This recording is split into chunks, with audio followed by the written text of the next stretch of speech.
Thursday morning, back here on Get Up. Kevin Nagandi with you. Magic Pistons, Game 2. Pistons seeking their first home playoff win since 2008. They have 11 straight home playoff losses, longest streak in NBA history. So you need this guy to step up, and that is your star, Cade Cunningham. I'll take it all the way. I'll do it myself.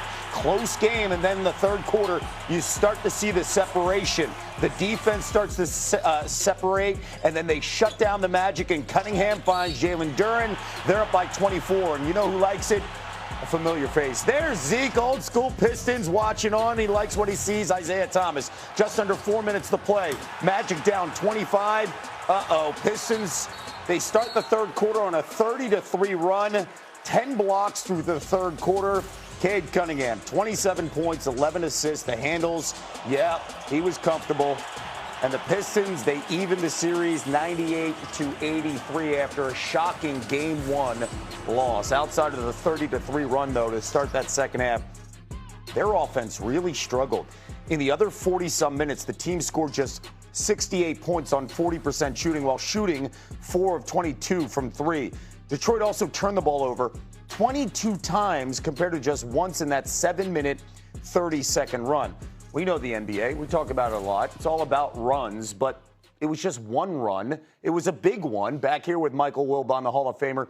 Your single biggest takeaway from what we saw in Game 2, which is some uninspired offense outside that 30-3 run. Well, Kevin, they don't have enough offense. Yeah. And that's not going to materialize suddenly during the playoffs just because they need it. Detroit had that nice run in the regular season, and there was one giant but.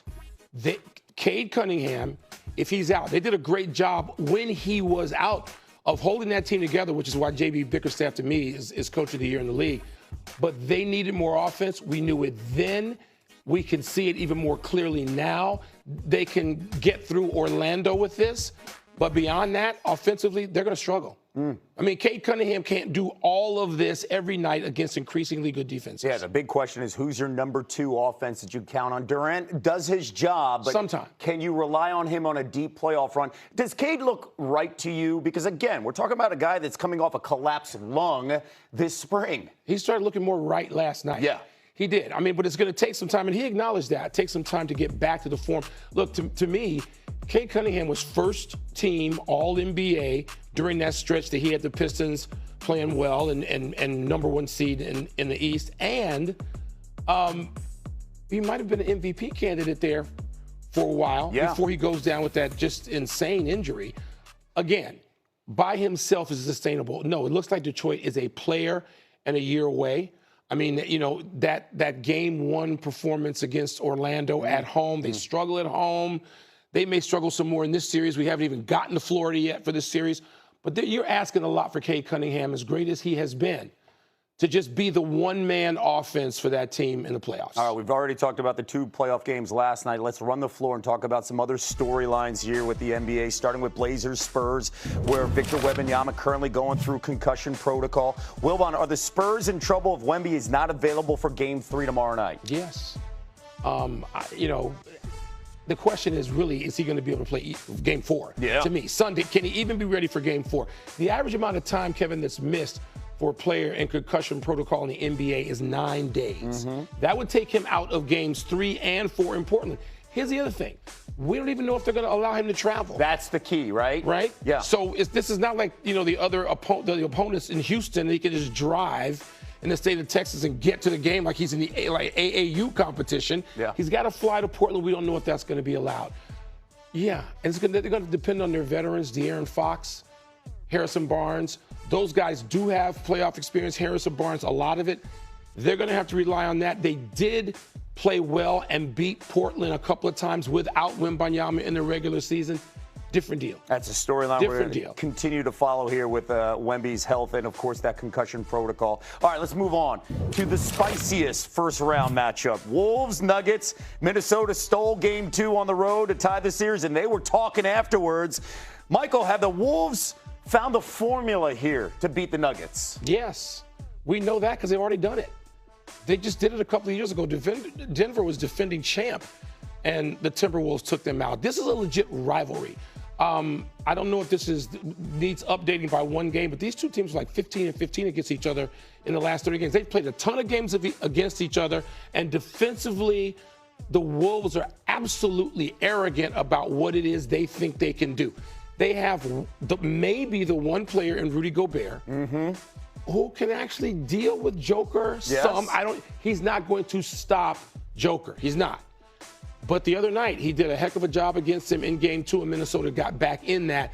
You can say, well, Joker just missed those shots. Wait a minute. Rudy Gobert has been Defensive Player of the Year, what, 4 times? Yep. He can hold his own. That appears to be sustainable to a degree. And we've seen the Timberwolves do this to Denver. Yeah, and I'll bring up another. How about Jamal Murray? Jamal Murray, you have to step up. Jokic and Murray to have only 2 points in the fourth quarter. But that speaks, and that's why the Wolves were so arrogant about their defensive performance, calling people out. Yeah. I mean, games 3 and 4 in that series are really going to be worth watching. I know at the beginning of the year, I had Denver sort of bouncing back and some of the acquisitions they made and changes they made to win the whole thing. But every time I'd look at Minnesota as being a thorn in their side. Minnesota has been to the conference finals in the West each of the last 2 years. And that's going to be a long series. They're a matchup nightmare. All right, finally, how about LeBron? 41 years young, turning back the clock, leading the Lakers to a commanding 2-0 lead over the Rockets as the series heads back to Houston. Is this series over, Michael? I think so. LeBron, I mean, historically, and I know I'm leaning on what has happened, 24-0. That's not a small sample size. 24-0 in games and series in which his team leads 2-0. And if Kevin Durant, we don't know what affects that knee, the knee contusion are having. He scored 20 points in the first half. Clearly ran out of gas, did not have it physically in the second half for 3 points. That's not Kevin Durant. So we're looking at a Houston team, which has really been disappointing, to be honest with you. Very much through so. These first 2 games. LeBron, the question is, can LeBron do this and hold the fort until you get Doncic and Reeves back? That would really be important. This series goes so long. It goes longer than the Summer Olympics. It goes until the middle of the first week of May. The days off in between. You think the league and certain network bosses want us to have LeBron James in action for these games? Yeah, if LeBron, who doesn't have to play back-to-backs, gets some downtime, gets 2 days off, the way he's playing, LeBron's ability to diagnose whatever is needed quarter to quarter, game to game, night to night, series to series, it's amazing at this stage that he can do that and just sort of be whatever he needs to morph and be whatever he needs to be. Look, even if they win this series, they get OKC next. Yeah, but potentially let's not look too far. You get Luka and Austin Reeves But back. even with Luka and Austin Reeves, they had all those guys. They went to OKC and got smacked. And that's when Luka got hurt. In the regular season, yes. When all of a sudden there was a hammy. So LeBron, there are no buts about what he's doing, how amazing it is. Can he get at least one of these games? I think they'll get a game in Houston as well. Houston just looks off. Houston had every chance all season long, once Fred VanVleet was injured, to go and get a point guard, get somebody to help Kevin Durant. Kevin Durant bringing the ball up in the second half of games and having to do all of this. Kevin Durant, not 27 years old either anymore. Houston blew it in a personnel way then. That's top of the pyramid. I'm not putting that on the staff or on the players. Houston, look at C.J. McCollum, who comes over from Washington to Atlanta, and look at the difference it's made. Houston needed a similar sort of acquisition, didn't get it, and they're paying the price. Kendrick Perkins brought it up yesterday. They don't like each other, and you could tell on the team. All right.